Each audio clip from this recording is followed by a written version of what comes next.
Hi, I'm Gwen from Sacre Brew, and I'm here to introduce you to Bilberry.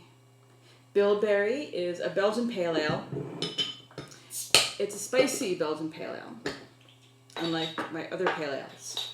So it's got a lot of clove-like flavors, phenols, and if you're familiar with the beer Leffe, it's that kind of spiciness. If you've had it, you know what I'm talking about.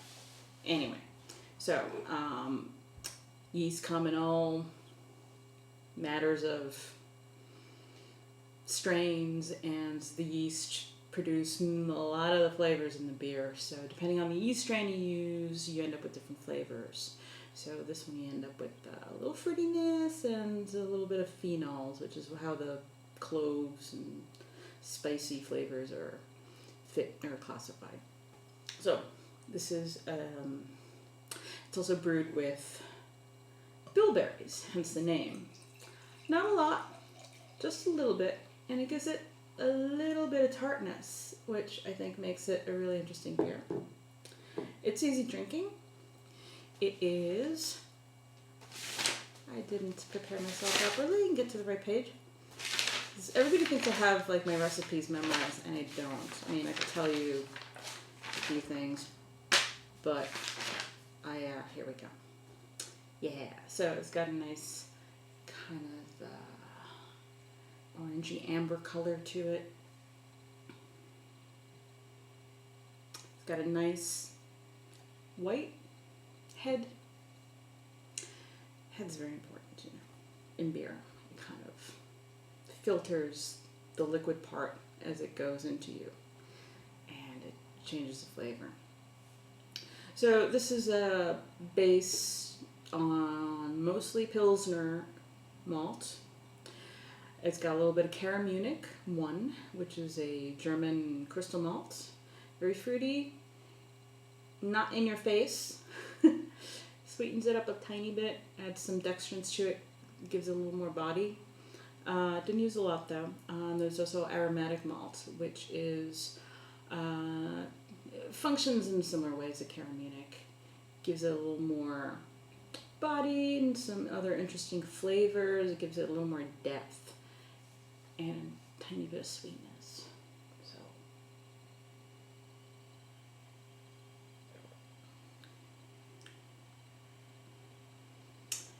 it's I've had this before, and like it's been a while, and it's actually gotten better. So I'm just kind of like, whoa, this is really tasting good right now. There's a little bit of spiciness in the nose, but it's also very fruity. There's in the body there's definitely a little bit of maltiness from the aromatic malts.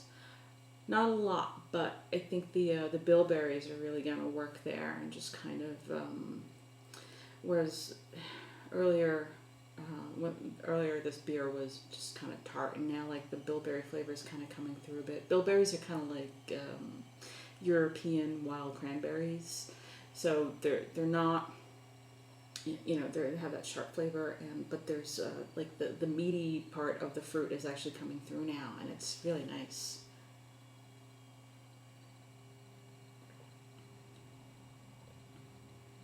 The finish is bitter and gently bitter and sweet at the same time.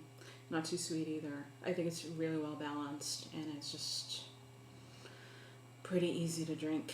This is 5%, so it is a session beer as far as I'm concerned. And this would be really great with a lot of foods. You could drink it on its own too, because it's that good. And actually the spiciness is toned down. It's less clovey. It's fruitier than it was before. It's different from another beer I have, which is also a Belgian pale ale called Dracunculus. It tastes very different. This is a little crisper. This is crisper and a little cleaner, but it's still got a lot of flavor. So yeah, give it a try. I hope you like it. This is a one-off beer. I won't be making it again. I want to experiment with bilberries, and I had some special strain of Belgian yeast that I wanted to use up. So that's how this came into being. So if this sounds good, look for the dudes with the hats, and drink responsibly and be nice to each other. Santé.